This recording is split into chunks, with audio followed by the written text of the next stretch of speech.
पंजाब में चुनावों को देखते हुए हर राजनीतिक दलों में एक दूसरे के वर्कर खींचने की होड़ लगी हुई है। वहीं पंजाब की कांग्रेस पार्टी अपने नाराज हुए नेताओं को मनाने में कोई कसर नहीं छोड़ रही। सच्चर की भाजपा में शामिल होने की खबर सुनते ही आज उनके घर में deputy CM Sukhjinder Singh Randhawa, cabinet मंत्री सुख सरकारिया द्वारा भगवंत पाल सिंह सच्चर को वापस कांग्रेस में शामिल करने के लिए पूरा जोर लगा दिया गया। सच्चर साहब साडे पिछले काफ़ी सਮਾं ਤੋਂ ਸਾਡੇ ਸਾਥੀ ਹੋਰੇ ਨੇ, ਸਾਡਾ ਛੋਟਾ ਭਰਾ ਵੀ ਆ, ਸਾਡੇ ਤਿੰਨਾਂ ਦਾ ਹੀ, ਔਰ ਡਿਸਟ੍ਰਿਕਟ ਕਾਂਗਰਸ ਕਮੇਟੀ ਦੇ ਪ੍ਰੈਜ਼ੀਡੈਂਟ ਵੀ ਨੇ। ਅਸੀਂ ਇਹਨਾਂ ਨੂੰ ਕਦੀ ਵੀ ਆਪਣੇ ਪਰਿਵਾਰ ਤੋਂ ਵੱਖਰਾ ਨਹੀਂ ਸਮਝਿਆ।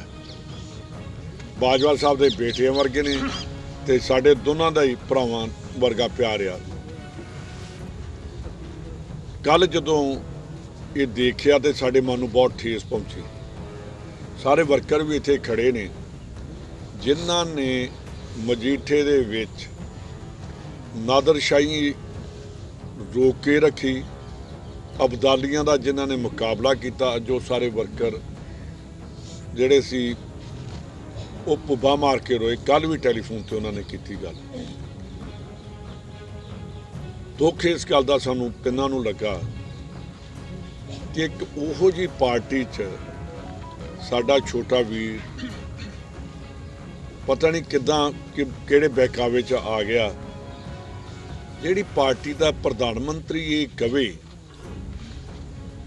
कि पंजाब के मुख्यमंत्री को बोल देना कि मैं जिंदा वापस जा रहा हूँ, ਇਹਦਾ मतलब कि असी पंजाबी जराइम पेश हाँ, असी हिंदुस्तान की रक्षा करने वाले हाँ।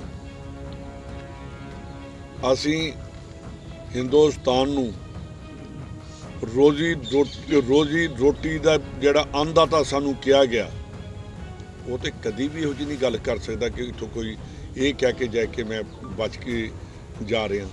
तो जिहड़ा 700 किसान उत्थों शहीद हो के आया जां जिन्हां दे उत्ते शहादत हुई, उन्हां दे एक भी परिवार ने ये नहीं सी कहा कि प्रधानमंत्री नूं कह देना कि असीं जिंदा वापस नहीं गए पंजाब। इन्हां नूं क्या, इन्हां सारे वर्कर खड़े सी, हाई कमांड नाल टैलीफोन ते गल कीती आ और मैनूं बाजवा साहब ते सरकारिया साहब ते सच्चर साहब नूं कल उन्हां ने आखिया कि 5 वजे साडे कोल पहुँचो, वर्करां दी जे लोड़ पई ते इन्हां नूं भी उत्थे लैके जावांगे और जिहड़ियां वर्करां दीयां भावनावां जो सच्चर साहब दी कांग्रेस पार्टी नूं देण आ, इहनूं आपां कदी भी अंजाई नहीं जाण देवांगे। जरूर कोई फैसला करके उठांगे। भरोसा सच्चर साहब नूं दे दित्ता, जिहड़ा उन्हां ने दस्सिया गल कीती आ, ਉਹਦੇ ਬਾਅਦ ही असीं बाहर वापस। ये वेखो असीं पहला हाई कमांड नूं कल मिलांगे, उन्होंने सानूं बुलाया, इन्हां दे सामने आ वर्कर सारे खड़े सी, इन्हां दे सामने मैं गल कीती आ, इन्हां दी सैटिस्फैक्शन तो बाद फिर ही इन्हां नूं लैके बाहर असीं आए। रंधावा साहब, मजीठा एक बड़ी चर्चा च रहने वाली सीट हैगी है। तुहाडी गल भी करिए तां विधान सभा दे विच अक्सर वेखण नूं मिलदा तू मैं उत्थे अंदर हुंदी नज़र आउंदी है। फिर क्यों मजीठा ही सीट नूं नज़रअंदाज कांग्रेस कर दिंदी हैगी है? क्यों अजिहा उम्मीदवार नहीं उतारा जांदा? बिल्कुल यही गल अंदर कीती गई है कि जो साडी लड़ाई है, सानू सारिआं नूं ਇਹਦੇ 'ਚ ਪਹਿਲਾਂ सिर जोड़ के बैठना चाहिए सी। पूरे ਜਿਹੜੇ ਅਸੀਂ अगेंस्ट लड़ते रहे हैं ਉਹਨਾਂ ਨੂੰ बुला के सलाह करनी चाहिए सी कि किस आदमी ਨੂੰ टिकट दी जाए। उन्होंने आख्या कि कल आ जाओ, ਅਸੀਂ बैठ के गल करते। चलो तो सच्चर साहब की गल हैगी, एमपी भी कहते तो थोड़े नज़र आए हैगे ने कि जरनैल वर्सेस जरनैल होना चाहिए हैगा। सिद्धू ਨੂੰ ਵੀ ਖੜੇ ਕਰਨ ਦੀ ਗੱਲ ਹੁੰਦੀ ਸੀਗੀ, ਜਾਂ ਕਹਿ ਲਓ ਕਿ ਅਜਿਹਾ ਫੇਸ ਮਜੀਠੇ ਦੇ ਖਿਲਾਫ ਖੜਾ ਹੋਵੇ ਤਾਂ ਕਿ ਉਹਨੂੰ ਟੱਕਰ ਦਾ ਮੁਕਾਬਲਾ ਦਿੱਤਾ ਜਾਵੇ। ਜਿੱਕੇ ਹੁਣ ਜਾ ਕੇ ਕੱਲ ਜਿਹੜੀ ਹੋਈ ਹੈ ਗੱਲ, ਇਹ ਪੂਰੀ ਜਾ ਕੇ ਕੱਲ ਬੜੀ ਡਿਟੇਲ 'ਚ ਗੱਲ ਕਰਾਂਗੇ। और तुहानूं पता ही है कि अज इलैक्शन भी 6 दिन ਲਈ ਹੋਰ ਅੱਗੇ ਚਲੀ ਗਈ, ਸਾਨੂੰ ਟਾਈਮ ਮਿਲ ਗਿਆ। ਮੇਰੇ ਤੇ ਬਲਵਿੰਦਰ ਲਾਡੀ ਉਹਨਾਂ ਨੂੰ ਵੀ ਸੀਐਮ ਚੰਨੀ ਪਾਰਟੀ ਦੇ ਵਿੱਚ ਘਰ ਵਾਪਸੀ ਕਰਵਾ ਕੇ ਗਏ ਸੀ। ਬਲਵਿੰਦਰ ਲਾਡੀ ਉਹਨਾਂ ਨੂੰ ਵੀ ਵਿਸ਼ਵਾਸ ਦੇਖੋ ਉੱਥੇ ਇਹੋ ਜਿਹੀ ਕਾਂਗਰਸ ਦੇ ਵਿੱਚ ਕੋਈ ਵਿਦਰੋਹ ਨਹੀਂ ਹੋਇਆ।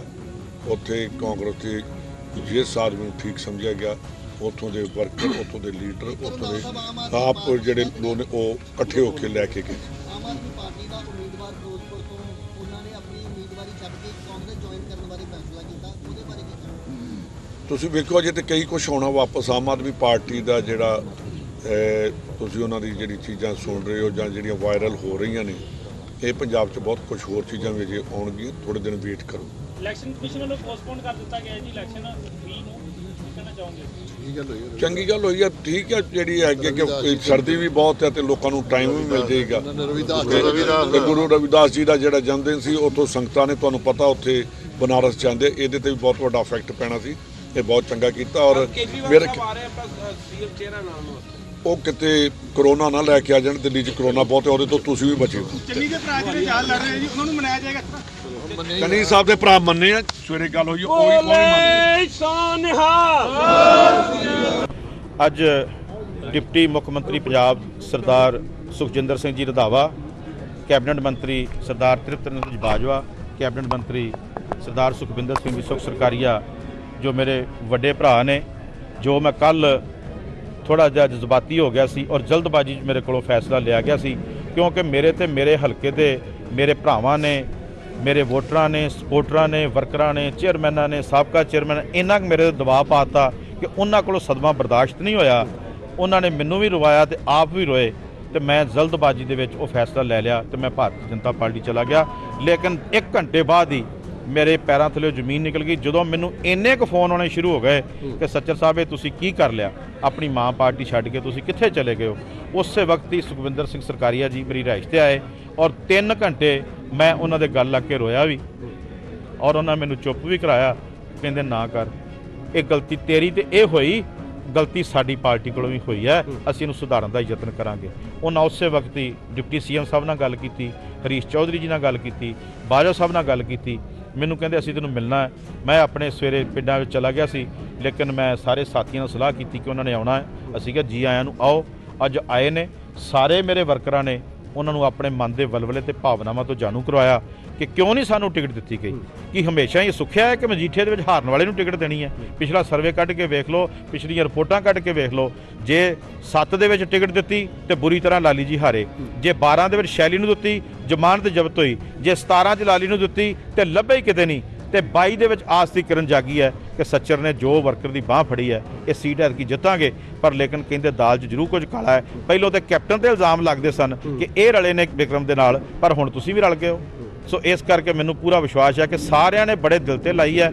ਔਰ ਮੇਰੇ ਵੱਡੇ ਭਰਾ ਸਰਦਾਰ ਸੁਖਜਿੰਦਰ ਸਿੰਘ ਰੰਧਾਵਾ ਜੀ ਨੇ ਹਾਈ ਕਮਾਂਡ ਨਾਲ ਗੱਲ ਕੀਤੀ ਹੈ ਔਰ ਕੱਲ ਸ਼ਾਮ ਦਾ 5 ਵਜੇ ਦਾ ਟਾਈਮ ਹੋਇਆ ਹੈ। ਅਸੀਂ ਤਿੰਨੇ ਜਾਣੇ ਔਰ ਸਾਥ ਮੈਂ ਵੀ ਨਾਲ ਜਾ ਰਿਹਾ, ਜੋ ਹਾਈ ਕਮਾਂਡ ਨੇ ਸਾਨੂੰ ਵਿਸ਼ਵਾਸ ਦਿਵਾਇਆ ਕਿ ਅਸੀਂ ਇੱਥੇ ਪੁਨਰ ਵਿਚਾਰ ਕਰਦੇ ਹਾਂ। ਕਿਉਂ ਟਿਕਟ ਕੱਟੀ ਗਈ ਹੈ?